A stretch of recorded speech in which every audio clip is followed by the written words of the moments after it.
हर आदमी का तो यही तमन्ना है कि हुजूर मैं आपको देखना चाहता हूँ। लेकिन जब एक शख्स इस दुनिया से चले जाते हैं तो वो अपनी तमन्ना कैसे जाहिर करते, सुनिए। शायर उसी तरफ नक्शा खींचा है।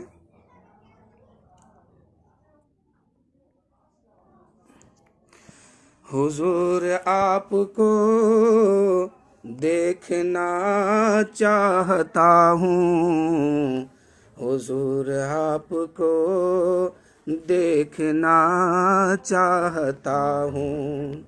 यही मेरी हसरत, यही है तमन्ना, हुजूर आपको देखना चाहता हूँ। खिला दीजिए मेरी चाहत को गुंचा, हुजूर आपको देखना चाहता हूँ।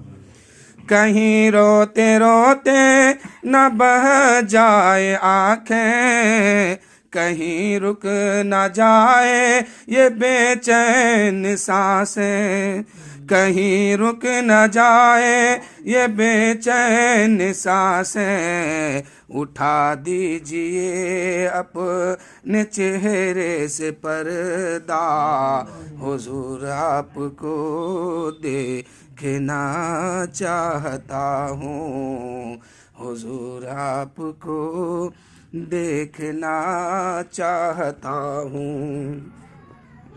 कहीं रोते रोते बह जाए आँखें, कहीं रोते रोते न बह जाए आँखें, कहीं रुक न जाए ये बेचैन सांसें। उठा दीजिए अपने चेहरे से पर्दा, हुजूर आपको देखना चाहता हूँ। और आखिर में एक इंसान क्या तमन्ना करते हैं वो सुनिए। सरे हशर तशरीफ लाओगे लेकिन लहद में भी जलवा दिखाओगे लेकिन, निकलने से पहले मैं अपना जनाजा हुजूर आपको देखना चाहता हूँ। लहद कहते हैं कब्र में, हुजूर वहाँ तशरीफ़ लाते हैं। हश्र यानी क़यामत के दिन हश्र के मैदान में हुजूर तशरीफ़ लाएंगे। आशिक क्या कहता है कि सरे हश्र तशरीफ़ लाओगे लेकिन लहद में भी जलवा दिखाओगे लेकिन, निकलने से पहले मैं अपना जनाजा हुजूर आपको देखना चाहता हूँ। ये तो इंसान है, जानवर भी होकर के हुजूर से मोहब्बत करते हैं।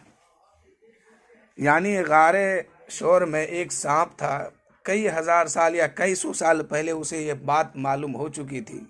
वो जान चुका था कि एक नबी आखिर ज़मा इस दुनिया में तशरीफ़ लाएंगे और मक्का से जब हिजरत करके मदीना तशरीफ़ लेके जाएंगे तो इसी गार में वो ठहरेंगे, उसी पहाड़ के खौ में, उसी सुराख में वो जाके ठहरेंगे। तो वो सांप जो है कई सौ साल पहले से नबी की मोहब्बत में और जियारत करने के लिए और इंतज़ार में उसी खौ में वो सांप छुप के था। यानी बाज रिवायत में है कि 500 साल, बाज रिवायत में कि 1000 साल पहले उस सांप को ये बात मालूम हो चुकी थी कि एक नबी आएंगे, वो जो है यहाँ पर हिजरत की रात में तशरीफ़ फरमा होंगे, मैं उनके ज़ियारत करने के लिए इसी मकाम पर रहूँगा। सांप रहा और जगह जगह उसने सुराग बनाया कि मैं तो अंदर रहूंगा, हुजूर तशरीफ लाएंगे तो जो रास्ता मुझे ज्यादा सुविधा और सहूलियत मिलेगी और जिस रास्ते से मैं जितना जल्द निकल सकूंगा उसी से मैं बाहर निकल जाऊंगा। जगह जगह उसने सुराग बना के रखा था। लेकिन जब वो सांप जब मेरे आका सल्लल्लाहु अलैहि वसल्लम वहाँ तशरीफ ले गए तो हजरत अबू बकर सिद्दीक रदी अल्लाह ताला अन्हु भी वहाँ थे। अर्ज की या रसूल अल्लाह, पहाड़ का खो है, हो सकता है कोई मौजी जानवर, कोई तकलीफदार जानवर इसमें होगा, इसलिए पहले मैं जाता हूं अंदर, बाद में आप जाएंगे। हजरत अबू बकर गए तो क्या देखा कि जगह जगह पहाड़ के खो में सुराग बनाया हुआ है। हजरत अबू बकर के हाथ में तो कुछ था नहीं, रात के अंधेरे में निकले थे, मक्का छोड़ के मदीना जा रहे थे, सफर में थे। अपने जिस्म से जो कुर्ता पहना था उसको फाड़ फाड़ के हर सुराग को बंद कर दिया। ये आशिक है, अपने महबूब के लिए हर सुराग को अपने कुर्ता फाड़ फाड़ के बंद कर दिया। अब कुर्ता खत्म हो गया, कपड़ा खत्म हो गया, तो एक सुराग बाकी रह गया। उस सुराग में अपना अंगूठा रख दिए पैर के। उसके बाद कहते हैं या रसूल अल्लाह, गार पूरा साफ हो गया, आप तशरीफ लाइए। हुजूर तशरीफ ले गए। हजरत अबू बकर उस गार के एक सुराग में अंगूठा रख दिए, बाकी को बंद कर दिए। जैसे हुजूर तशरीफ ले गए, साहब को मालूम हो गया कि नबी या आखिरुज़्ज़मा यहाँ तशरीफ फरमाए। अब वो जिस सुराग में जाता है हर सुराग का मुंह बन पाता है। आखिर में क्या करते, हर सुराग को ढूंढते ढूंढते एक सुराग जो आखिर में गया तो क्या देखता है कि एक गोश्त का लोथरा इसके ऊपर रखा है, हजरत अबू बकर का अंगूठा उसमें रखा हुआ है। उस सांप ने पहले अपना जिस्म मला कि कम से कम ठंडक मिलेगी, एहसास होगा, पैर हटा देंगे, हम बाहर निकलेंगे और नबी की जियारत कर लेंगे, नबी का चेहरा देख लेंगे। लेकिन अबू बकर सिद्दीक के पैर अंगूठे को जब ठंडक पहुंची तो सोचा कि कोई जानवर आ गया है, अब अंगूठा हटाना मुनासिब नहीं है। अब अंगूठे को नहीं हटाते, बार बार अपना चेहरा, अपना सर, अपना जिस्म उसमें मल रहे, लेकिन अंगूठा हट नहीं रहा। अब देखे कि अब कोई सूरत नहीं है बाहर निकलने का, तो सांप ने एक बार डंक मार दिया। अबू बकर सिद्दीक नहीं हटाते हैं पैर को। दूसरा बार काटा, पैर नहीं हटाते हैं। तीसरा बार काटा, पैर नहीं हटाते हैं। एक के बाद दीगर 16 मरतबा जब काट दिया तो आखिर मरतबा जब 14 मरतबा 15 मरतबा डंक मारा है, अबू बकर सिद्दीक ने आंख उंगली को नहीं हटाए, अंगूठा नहीं हटाए। आखिर में सांप के पास कोई रास्ता नहीं था, तो आखिर में उन्होंने जहर डाल दी 16 मरतबा में। जब 15 मरतबा काटा तो जहर नहीं दिया, 16वां मरतबा काटा तो जहर उसमें डाल दी। अब हजरत अबू बकर के जिस्म में जहर फैलने लगा, आंख से आंसू निकल रही है, हुजूर के चेहरे पे गिरता है। हुजूर फरमाते अबू बकर तुमको किस चीज ने रुलाया है? हजरत अबू बकर कहते या रसूल अल्लाह, इस सुराग में कोई मौजी जानवर है जिस पर मैंने अंगूठा रखा है, वो जो है जानवर मुझे बार बार काटा है। या रसूल अल्लाह, एक बार नहीं 16 मरतबा डंक मारा है, अब तो उसने असर भी छोड़ दिया है, जहर भी छोड़ दिया। आइए हाफिज साहब इधर आइए, जहर भी उसने छोड़ दिया है, उसका असर तो मेरे बदन में फैल चुका है। मेरे आका फरमाते हैं अबू बकर अंगूठा हटाओ, इस गार में मेरा दीवाना कोई और भी है। जो ही अंगूठा हटाते हैं सांप बाहर निकलता है, माजरत चाहते हैं, माफ़ी तलब करते हैं और रसूल पाक का दीदार करते हैं। सांप ने कहा कि या रसूल अल्लाह, मैं हर सुराग पर गया था लेकिन हर एक का मुंह बंद था, मैं इनके अंगूठे में ठंडक पहुंचाया, कम से कम अंगूठा हटा दे। ना हटाने की बुनियाद पर आखिर में मैंने इसे काटना शुरू किया। या रसूल अल्लाह, आपकी मोहब्बत में मैं यहाँ तड़प रहा था, आप आ गए तो सुराग रास्ता ही बंद था, इसलिए मैंने ऐसा किया। हुजूर सल्लल्लाहु अलैहि वसल्लम अपने मुंह से लुआबे जहन थूक मुबारक को निकालते हैं, जहां पे सांप काटा था वहां पे लगाए, असर खत्म हो गया। मेरे आका फरमाते अबू बकर, इस गार में सिर्फ मेरा दीवाना तुम ही नहीं हो, कोई और भी है। तो शेर सुनिए, कहा सांप ने गार में अबू बकर से अंगूठा हटाओ, मैं आऊं किधर से। कहा सांप ने गार में अबू बकर से अंगूठा हटाओ, मैं आऊं किधर से। तरफ है जियारत कि ऐ मेरे आका, हुजूर आपको देखना चाहता हूँ।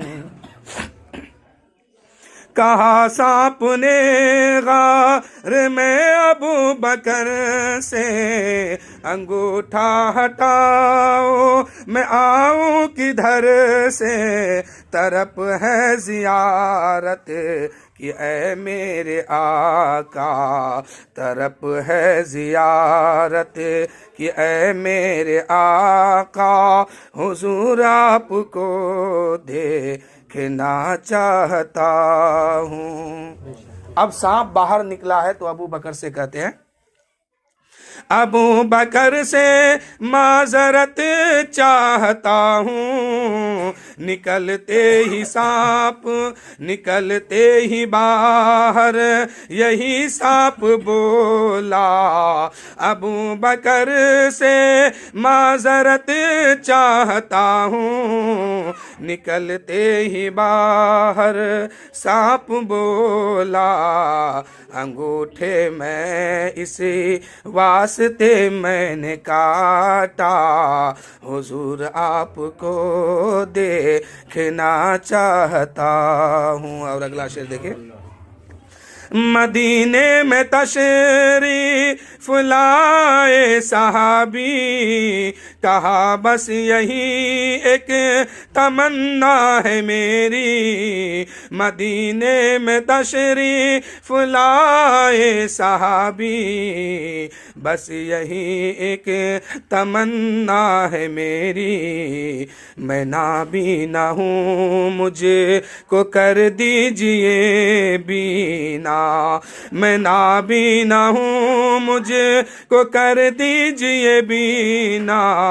हुजूर आपको देखना चाहता हूँ, हुजूर आपको देखना चाहता हूँ।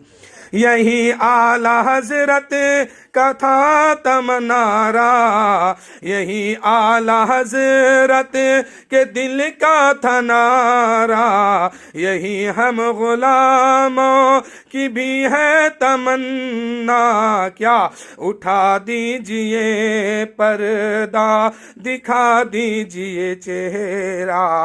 हुजूर आपको देखना चाहता हूँ, हुजूर आपको देखना चाहता हूँ।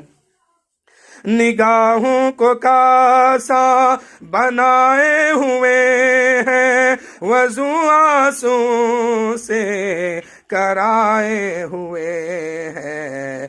अता कीजिए अपने जलवों का सदका, हुजूर आपको देखना चाहता हूँ। और आखिरी शेर मक्ते का, बहुत कलंदर शख्स ने इस कलाम को लिखा होगा कि परेशान इस बात से आज कल हूँ मैं, जावेद आसी बड़ा बेअमल हूँ। परेशान इसी बात से आज कल हूँ मैं, जावेद आसी बड़ा बेअमल हूँ। बदलने की खातिर मैं अपना नसीबा, हुजूर आपको देखना चाहता हूँ, हुजूर आपको देखना चाहता हूँ। दुरूद शरीफ अल्लाहुम्मा सल्ली अला सय्यदना शफीअना हबीबना मौलाना मुहम्मदिन मादिनिल जूद वल करम बारिक वसल्लिम सल्लु अलैहि सलातु व सलामन अलैका या रसूल अल्लाह सल्लल्लाहु तआला अलैहि वसल्लम। हम सब जो यहाँ बैठे हैं बिलखुसूस हमारे महमूद साहब के ईसाल सबाब के नाम पर बैठे हैं। कुछ दिन पहले 2-3 दिन पहले वह हम सब के बीच में थे, आज नहीं है। अल्लाह ताला की बारगाह में दुआ है कि मौला उस मरहूम को जन्नत में आला से आला मकाम दे। और मौला हम लोगों ने जो कुछ भी यहाँ पढ़ा है, मिलाद शरीफ हो या कुरान खनी हो, मौला इन तमाम का सबाब उनके रूह को अता फरमा। शेर सुनिए, मैं जा रहा हूँ छोड़ के संसार कब्र में, तशरीफ आज लाएंगे सरकार कब्र में। मैं जा रहा हूँ छोड़ के संसार कब्र में, तशरीफ आज लाएंगे सरकार कब्र में। जो पूछना है मुझसे फरिश्तों वो पूछ लो, जो पूछना है मुझसे फरिश्तों वो पूछ लो। अब आ गए हैं अहमद मुख्तार कब्र में, जो पूछना है मुझसे फरिश्तों वो पूछ लो। अब आशिक जब कब्र की दुनिया में पहुंचते हैं तो क्या कहते हैं? जी भर के देखने दो मुझे ऐ मेरे हुजूर, जी भर के देखने दो मुझे ऐ मेरे हुजूर, दीदार करने आया गुनहगार कब्र में, दीदार करने आया गुनहगार कब्र में। ज़मीन व ज़मा ही नहीं सातों आसमां महके, वो लामका पे गए जब तो लामका महके। ज़मीन व ज़मा ही नहीं सातों आसमां महके, वो लामका पे गए जभी तो लामका महके। महक रहा हूँ मैं अपनी माँ की दुआ की सदके, महक रहा हूँ मैं माँ की दुआ के सदके, मेरी दुआ है कि जन्नत में सबकी माँ महके। और हर समत खुशबू दार हवा की है बहार, दिखने लगे हैं खुल्द के आसार कब्र में, तशरीफ वो आज लाएंगे सरकार कब्र में। और ये शेर मैं अपने लिए पढ़ रहा हूँ, आप लोग भी याद कीजिए, अपने अपने लिए पढ़ा कीजिएगा। सरकार मुस्कुरा दे नकीरन झूम उठे, सरकार मुस्कुरा दे नकीरन झूम उठे, जिस दम पर हूँ मैं नात के अशार कब्र में, जिस दम पर हूँ मैं नात के अशार कब्र में। मेरे दोस्तों, अल्लाह ताला कुरान पाक में इरशाद फरमाया, कुल्लो नफ्सिन ज़ायक़तुल मौत, हर नफ्स को मौत का मज़ा चखना है। इंसान दुनिया में जब तक रहता है अपने लिए कुछ ना कुछ वो करते हैं, घर बनाता है, मकान बनाते हैं, जायदाद संभालते हैं, सब कुछ करते हैं। फिक्र इस बात की है कि इंसान इस दुनिया में चंद दिन रहने के लिए आया है। जैसे आप आज यहाँ इनके यहाँ मेहमान बन के आए हैं, ऐसे ही हर दुनिया में आने वाला मेहमान बन के आया है इस दुनिया के लिए। लेकिन इसमें आने के लिए चंद दिन के लिए जब वो आया तो घर को संवारा, मालो दौलत को संवारा, हर चीज उसने किया अगर नहीं फिक्र तो आखिरत की नहीं किया। मैं 2-3 दिन पहले कहीं गया था इसी मोहल्ले में, जब मुझे कज़ाए हाजत हुई तो मैंने कहा कि बाथरूम बताओ, पेशाब करना है। तो मैं गया पेशाब करने, तो क्या देखा, अल्लाह अकबर, उसके बाथरूम में जिसमें बैठ के लोग पेशाब करते हैं, पैखाना करते हैं, उसमें टाइल्स लगाया है। इस तरह संवारा है उसको उसने। लेकिन फिक्र इस बात की है कि यहाँ चंद दिन इसमें बैठ के पेशाब करना है, पैखाना करना है, तो उसमें टाइल्स लगाए हैं। और जिस कब्र में हमेशा कयामत तक रहना है उसकी कोई तैयारी नहीं करते लोग। अरे यहाँ तो चंद दिन रहना है, 10-20 दिन या 10-20 साल या 100 साल, इससे ज्यादा कौन रहता है, या उससे कुछ दिन और ज्यादा। फिर तो जाना है तो ता कयामत तक, जब तक सूरज कयामत का नहीं निकलेगा तब तक उस कब्र में सोना होगा। वहां की क्या तैयारी किया, कौन सा टाइल्स वहां लगाया? टाइल्स वहां के लिए भी है, मार्बल वहां के लिए भी है। हुजूर फरमाते हैं कि इंसान जब कब्र में आता है तो कब्र उसके लिए जन्नत के बागों में से एक बाग है या जहन्नम के गड्ढों में से एक गड्ढा है। यहाँ चंद दिन रहना है तो अल्लाह अकबर, इतने तैयारी करते हैं। कि घर तो घर, मकान तो मकान, बाथरूम में, पेशाब करने की जगह में, पैखाना करने की जगह में लोग टाइल्स लगा लगा के सजाते हैं। उस कब्र को क्यों नहीं सजाते हो जहां हमेशा रहना है? उस कब्र के बारे में क्यों नहीं सोचते हैं जहां जिंदगी भर नहीं, ता कयामत तक उसमें सोना है और रहना है। हुजूर फरमाते हैं कि उसमें तुमको हमेशा नहीं, कयामत तक तो रहना है। वहां के लिए तैयारी करो। वो जमीन की जो हिस्सा है, वो जमीन के हिस्सा पर जब किसी को दफन किया जाता है, वो जमीन का हिस्सा कहता है कि खुश नसीब इंसान है, नेक आदमी है। तो हुजूर फरमाते हैं कि वो जमीन का हिस्सा तमन्ना करती है कि ये मेरे गोद में आए, मेरे गोद में आए। और अगर बदकार होता है, पापी होता है, गुनहगार होता है, तो फिर वो जमीन का हिस्सा कहती है कि खबरदार, इसको मेरे अंदर दफन मत करो। जब लोग नहीं मानते हैं, उसमें दफन करते हैं, तो कब्र कहती है कि अब मैं तुम्हें मजा सिखाऊंगी। बढ़िया करके चलता था, मेरे बारे में तुम्हें कुछ फिक्र नहीं था, आओ अब मैं तुम्हें सुनाती हूँ अपनी अपनी हालात और दास्तां। आप सजाइए घर को, मना नहीं है, सब कुछ सजाइए। लेकिन मेरे दोस्तों, एक बात याद रखना, यहाँ आपको सजाने से कोई फायदा नहीं है, कोई नफा नहीं है।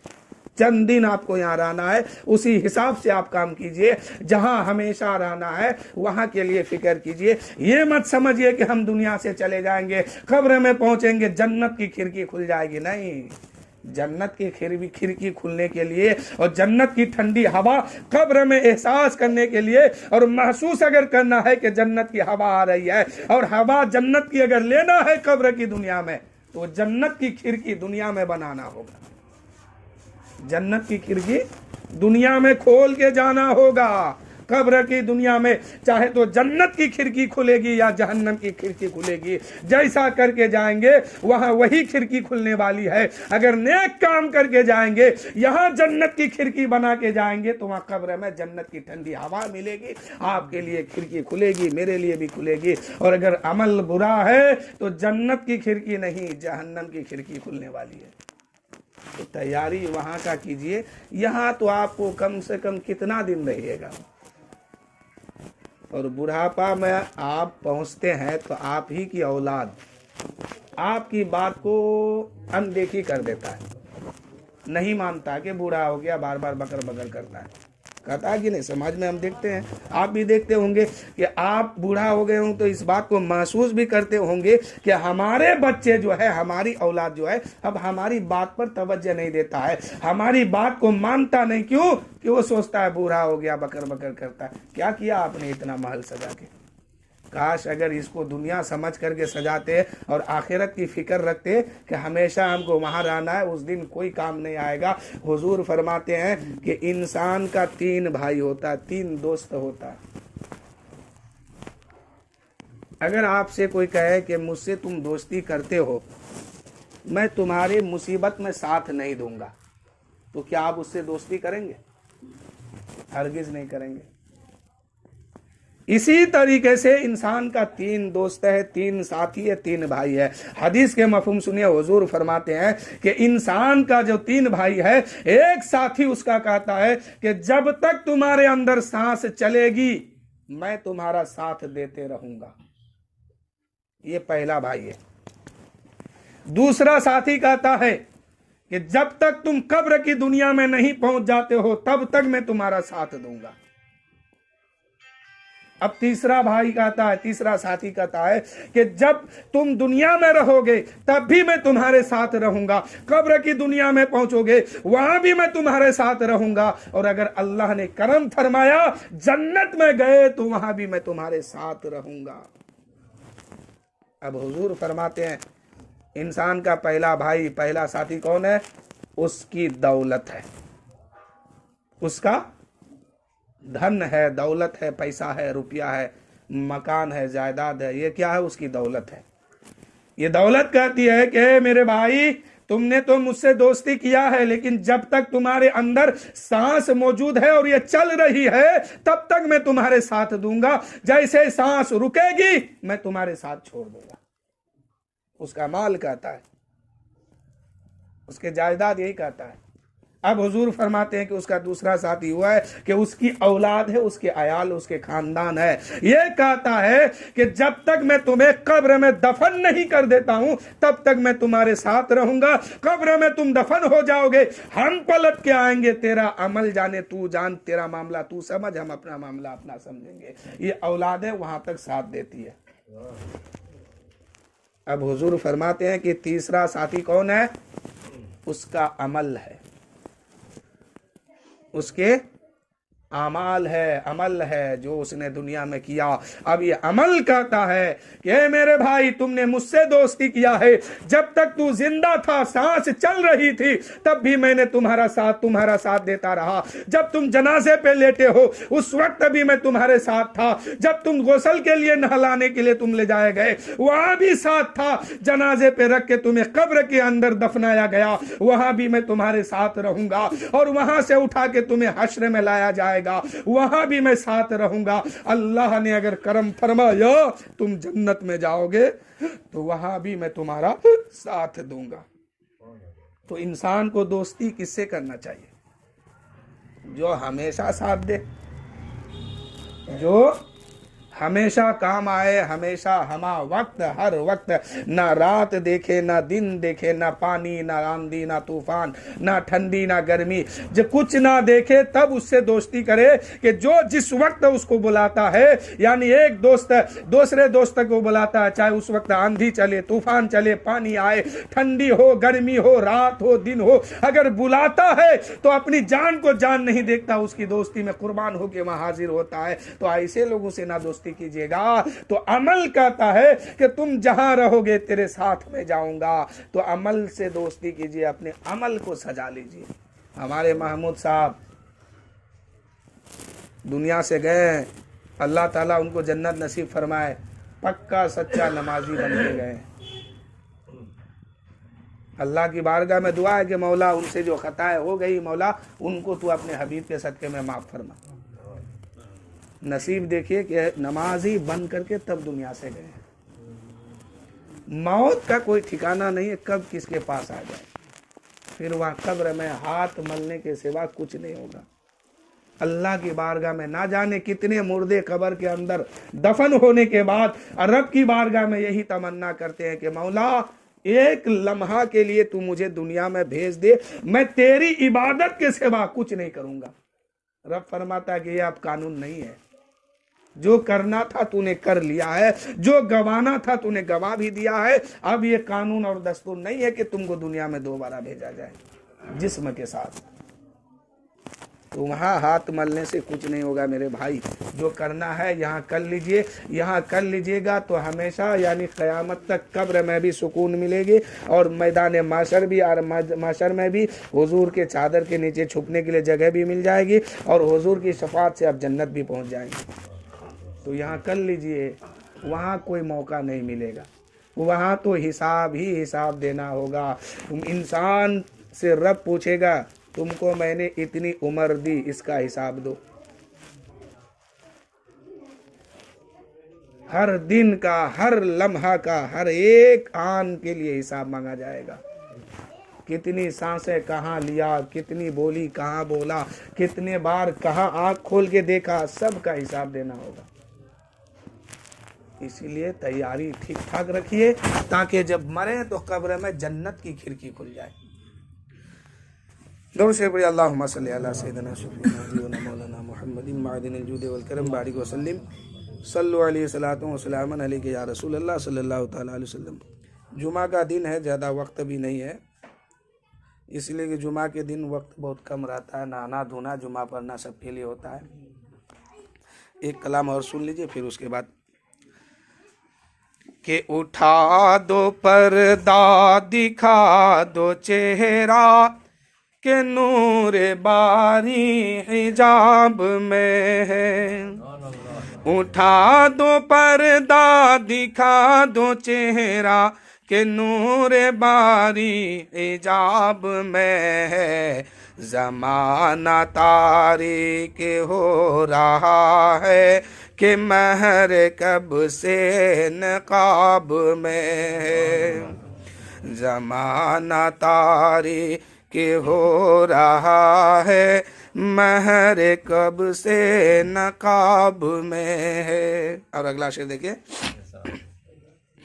नहीं वह मीठी निगाह वाला खुदा की रहमत है जलवा फरमा, गजब से उनके खुदा बचाए, जलाल बारी ताफ में है, जमाना तारीक हो रहा है, महर कब से नकाब में है। और अगला शेर देखिए, जब कब्र की दुनिया में पहुंचेंगे, मुनकर नकीर आएंगे, सवाल करेंगे, उस वक्त क्या हाल होगा वो सुनिए।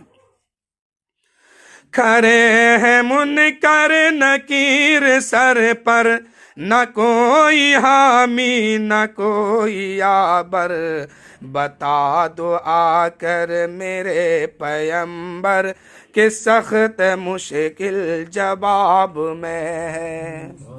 सवाल तो हर एक से होके रहेगा, जवाब वही दे पाएगा जिसका ईमान मजबूत होगा, ईमान सलामत रहेगा, अमल ठीक होगा, जवाब वही दे पाएगा। सवाल तो सबसे होगा,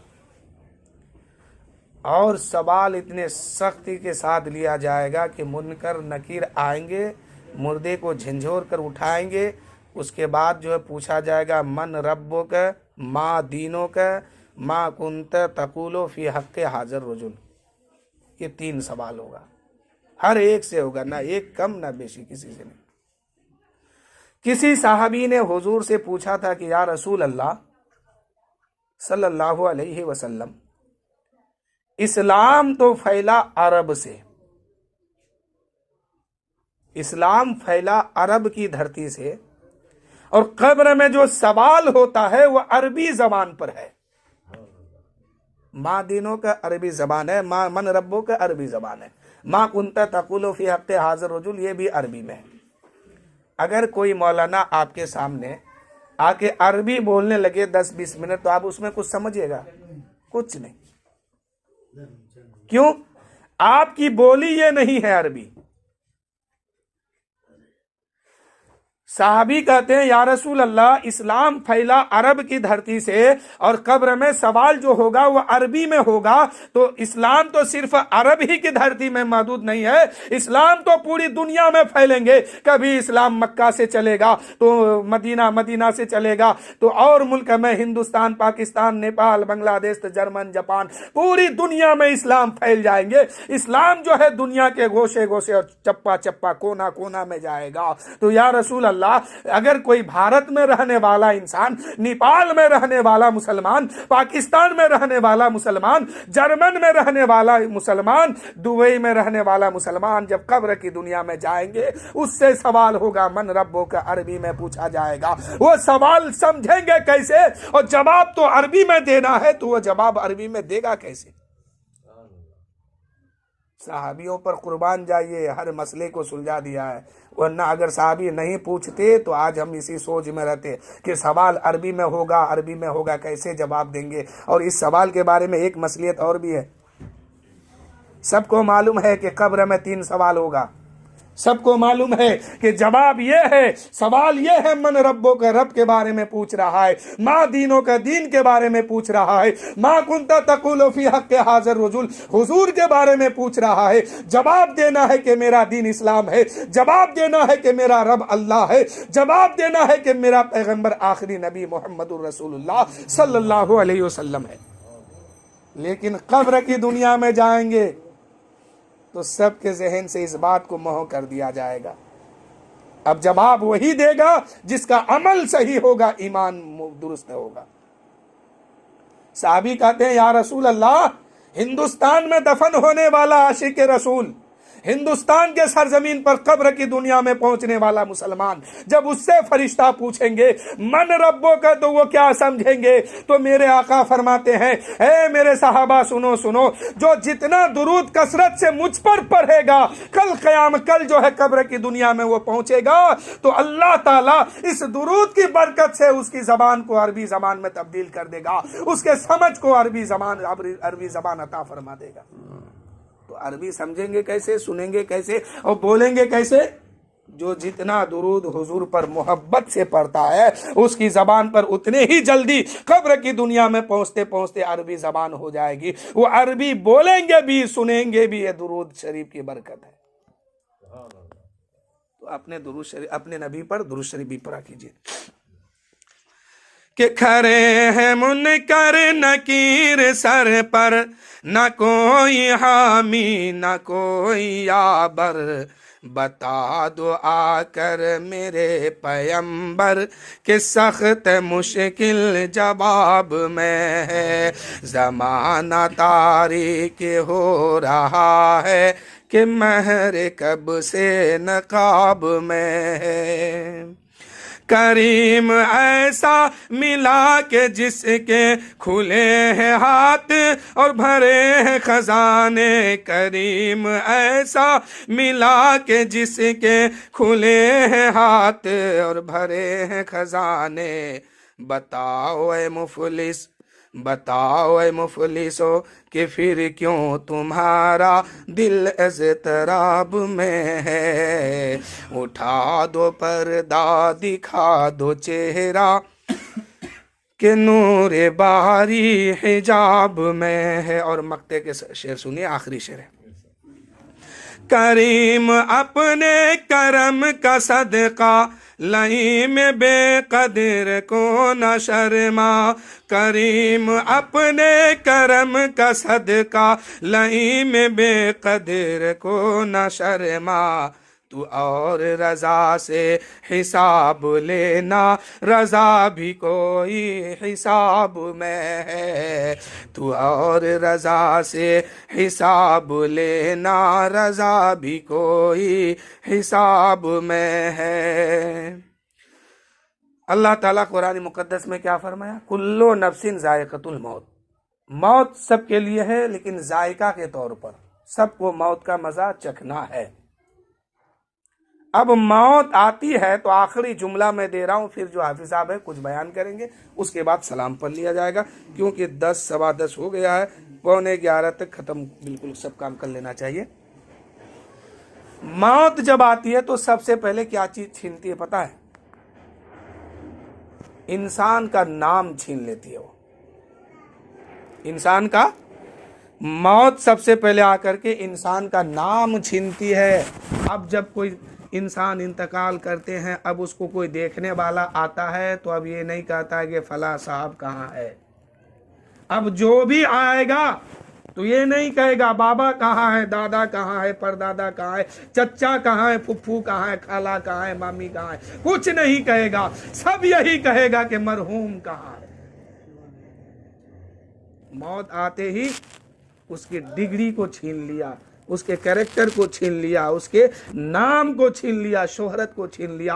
अब कोई ये नहीं कहेगा मास्टर साहब कहाँ है, डॉक्टर साहब कहाँ है। अगर मरने वाला डॉक्टर है तो आने वाला जो आएगा तो ये नहीं कहेगा कि डॉक्टर साहब कहाँ है, मास्टर साहब कहाँ है, हाफिज साहब कहाँ है, इमाम साहब कहाँ है, पीर साहब कहाँ है या फला साहब कहाँ है। कोई नहीं कहेगा, सीधे यही जुमला निकालेगा कि मरहूम कहाँ है, मैयत कहाँ है। आमतौर पर क्या कहते हैं? मैयत कहाँ है दिखाओ। अब जब मैयत को गौसल दे देते हैं, जनाजे पे रखते हैं, तो अब कहा जाता है क्या? जनाजा कहाँ है, जनाजे को उठाओ, जनाजा में कांधा दो, जनाजा लेके चलो। अब इसी नाम पे तब्दील हो रहा है। पहले क्या नाम था? फला साहब कहाँ है। अब इंतकाल किए, मौत आ गई, अब क्या जुमला आया? मौत ने उसको किस हाल में पहुंचाया कि मैयत कहाँ है। जनाजे पे सज के रखा गया, अब लोग कहते हैं कि जनाजा कहाँ है। कब्र में दफन होते हैं, लोग कहते हैं मरहूम कहाँ है।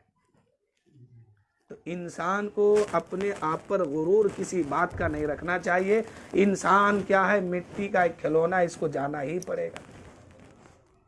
हर हाल में जाना हो।